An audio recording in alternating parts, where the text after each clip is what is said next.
तो हम लोग यह समझते हैं कि नागरिकता कैसे प्राप्त की जाती है, कितने प्रकार से आप नागरिकता प्राप्त कर सकते हैं भारत के अंदर। तो आप लिख लीजिए, नागरिकता कैसे प्राप्त की जाती है, कैसे प्राप्त की जाती है और कितने प्रकार की होती है, कितने प्रकार से की जाती है। ठीक है, तो यहाँ पहला पॉइंट समझते हैं कि पहला पॉइंट है क्या। पहला पॉइंट है, आप जन्म के आधार पर नागरिकता मिल सकती है आपको, यानी कि आप भारत में पैदा हुए, आपको नागरिकता मिल गई।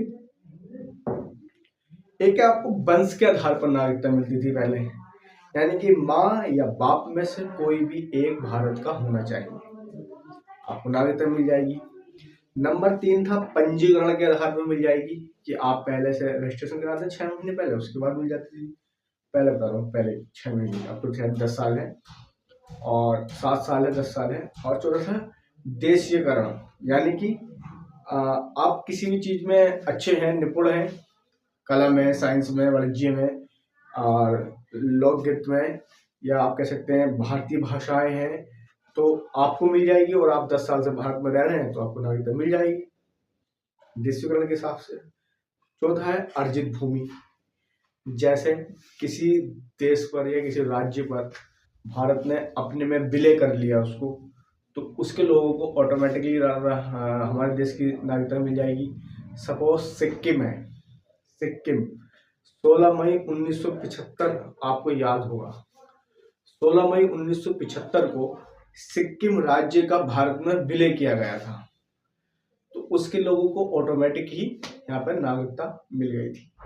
तो पहली पढ़ते हैं, पहली क्या थी, जन्म के आधार पर नागरिकता किसी को भी मिल जाएगी, जन्म के आधार पर ही, जन्म के आधार पर किसी को भी। इसके अंदर फिर संशोधन होता है 1986 में। 1986 में संशोधन होता है कि भारत का या तो पिता हो या माता हो, तब आपको नागरिकता मिलेगी। ठीक है, दूसरा था इसके अंदर बहुत ही ज्यादा महत्वपूर्ण है, दूसरा वो था वंश के आधार पर। वंश के आधार पर पिता वंश यहाँ का हो या पिता या माता यहाँ की हो, इसके अंदर संशोधन हुआ 1992 में, 1992 में दोनों को वैलिडिटी दी गई। ठीक है, तीसरा हुआ पंजीकरण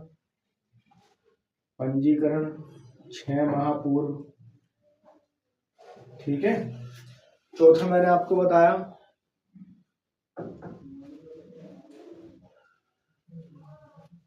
6 माह पूर्व भारत में रहना होगा, और उसके बाद में गृह मंत्रालय इस पर विचार करेगा, गृह मंत्रालय विचार करेगा। ठीक है, चौथा क्या है, देशीकरण,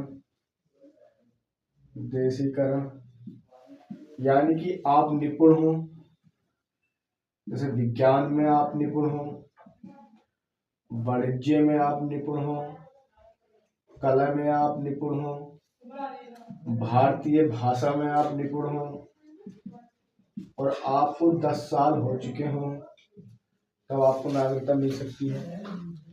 और सबसे महत्वपूर्ण जो है वो है आपका 5वां नंबर, अर्जित भूमि। जैसे लाइक एग्जांपल 16 मई 1975 को सिक्किम अलग किया गया, सिक्किम का भारत में विलय किया गया। वहां के लोगों को स्वतः नागरिकता मिल गई, नागरिकता प्राप्त हुई। तो मेरे प्यारे साथियों, आज की क्लास में हमारा पूरा भाग 2 कंप्लीट हो चुका है। अगर वीडियो आपको पसंद आ रही हो, कोई कमेंट्स सवाल बन रहा हो, कोई कमेंट्स कर सकते हैं आप।